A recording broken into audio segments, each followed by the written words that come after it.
How long, O Lord? How long must I wrestle with my thoughts, and every day have sorrow in my heart? Will you forget me forever? How long will you turn your face away from me, leaving me in this abyss of despair? How long will you hide your face from me? How long must I endure this pain, feeling as though I am lost in an endless night? These opening lines of Psalm 13 echo with a raw, desperate cry for help. They are the words of a soul in torment, seeking solace in the midst of suffering. The writer, King David, pours out his heart, overwhelmed by a darkness that seems endless. His words are not just a plea for relief, but a profound expression of human vulnerability. Doubt and fear seep into his spirit. He questions his faith, his purpose, and the very essence of his existence. The weight of his sorrow is palpable, a heavy burden that he can no longer bear alone. He feels alone, forgotten, abandoned by the very God he loves. The silence of the divine is deafening, amplifying his sense of isolation and despair. We hear in his words a pain that resonates deep within us. It is a universal cry, one that transcends time and place, echoing in the hearts of all who have ever felt lost and alone.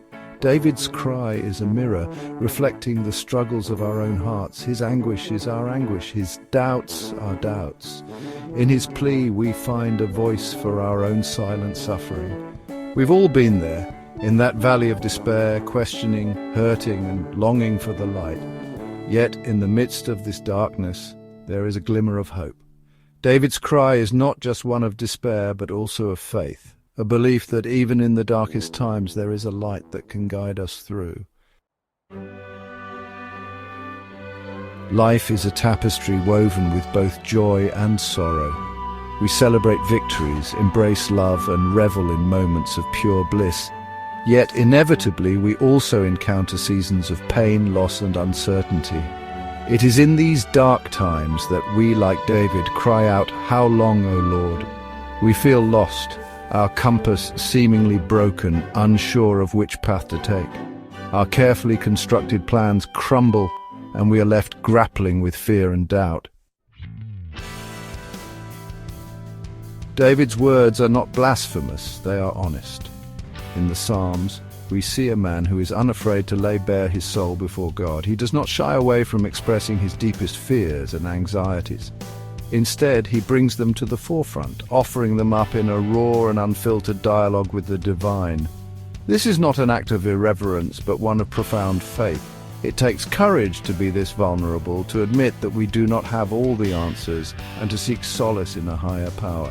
He grapples with God, expressing the rawness of his pain, the depth of his despair. In these moments of struggle, David's words resonate with many of us. We, too, have faced times when the weight of our burdens feels unbearable, when the darkness seems impenetrable. Yet it is in these very moments that our faith is tested and refined. David's honest cries remind us that it is okay to feel lost, to question and to seek answers. It is through this process of grappling that we often find clarity and strength. How long must I wrestle with my thoughts for and sorrow in my heart every day? This question, posed by David, echoes through the ages. It is a question that many of us have asked in our own moments of doubt and despair. The human experience is fraught with challenges, and it is natural to feel overwhelmed at times, but it is in these moments of wrestling with our thoughts that we grow. We learn to navigate the complexities of our emotions and to find a sense of peace amidst the chaos. This struggle, this wrestling with doubt, is part of our human experience. It is a journey that we all must undertake at some point in our lives. The path may be steep and the forest dense, but it is through this journey that we discover our true selves. We learn to rely on our inner strength and to seek guidance from a higher power.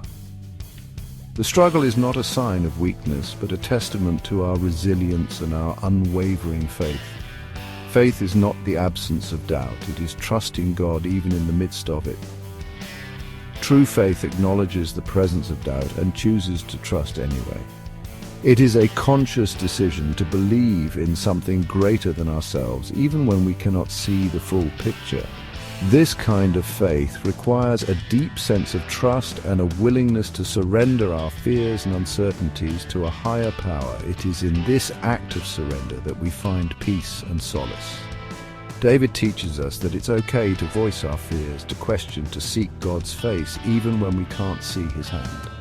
His example shows us that faith is not about having all the answers, but about being honest in our search for them. It's about bringing our doubts and fears to God and trusting that he will guide us through them.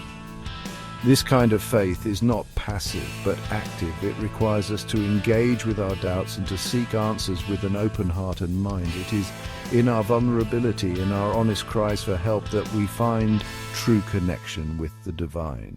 When we allow ourselves to be vulnerable, we open the door to healing and transformation. Our honest cries for help are not a sign of weakness, but a testament to our faith. They show that we trust in a higher power to guide us through our struggles and to bring us to a place of peace and understanding, that we open ourselves to his healing touch.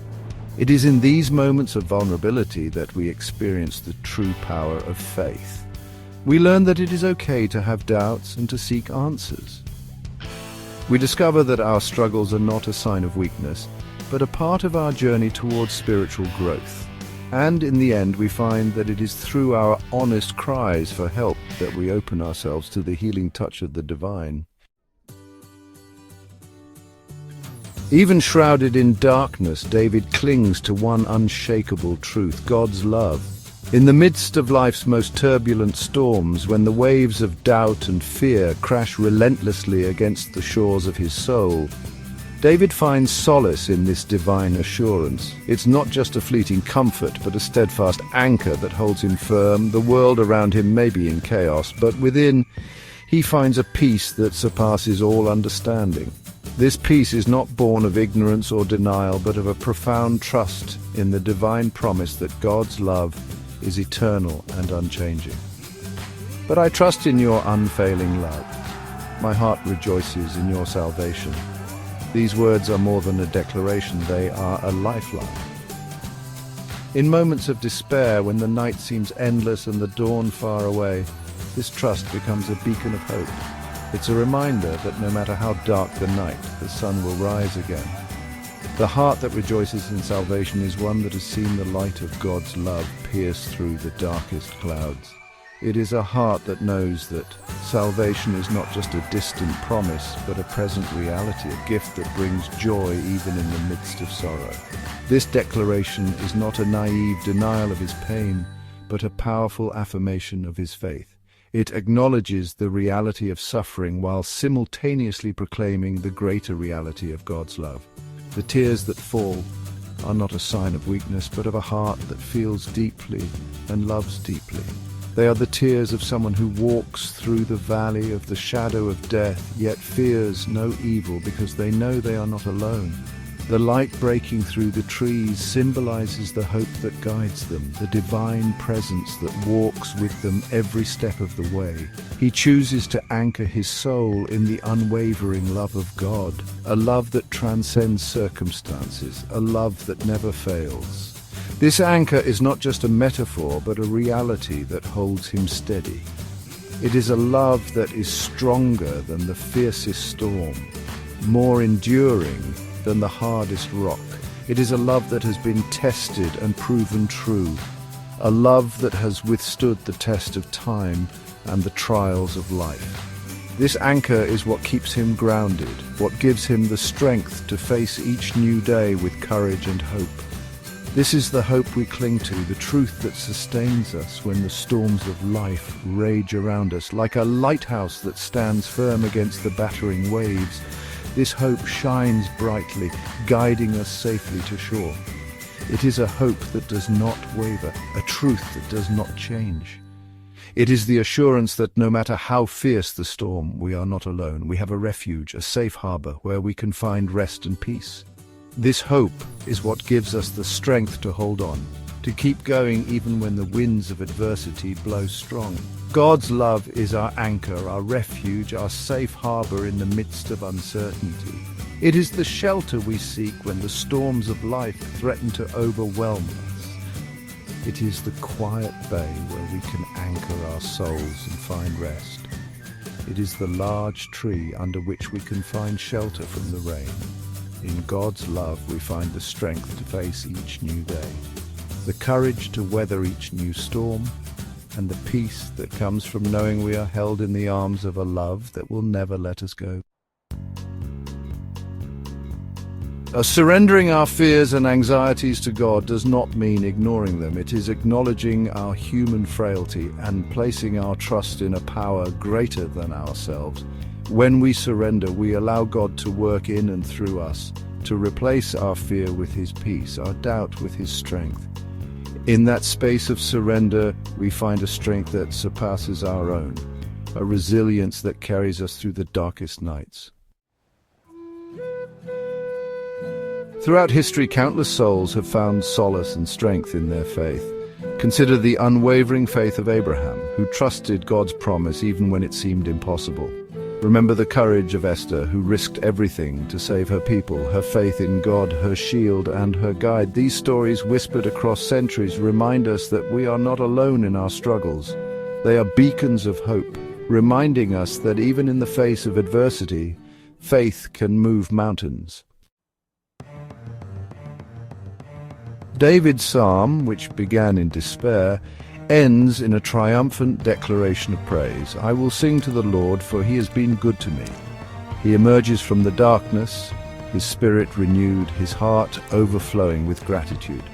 This transformation reminds us that no matter how long the night, the dawn will come. The sun will rise again, scattering the shadows and ushering in a new day.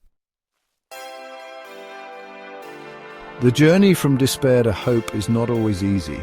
It requires conscious effort, a deliberate choice to focus on God's promises, to trust in His plan even when we don't understand it.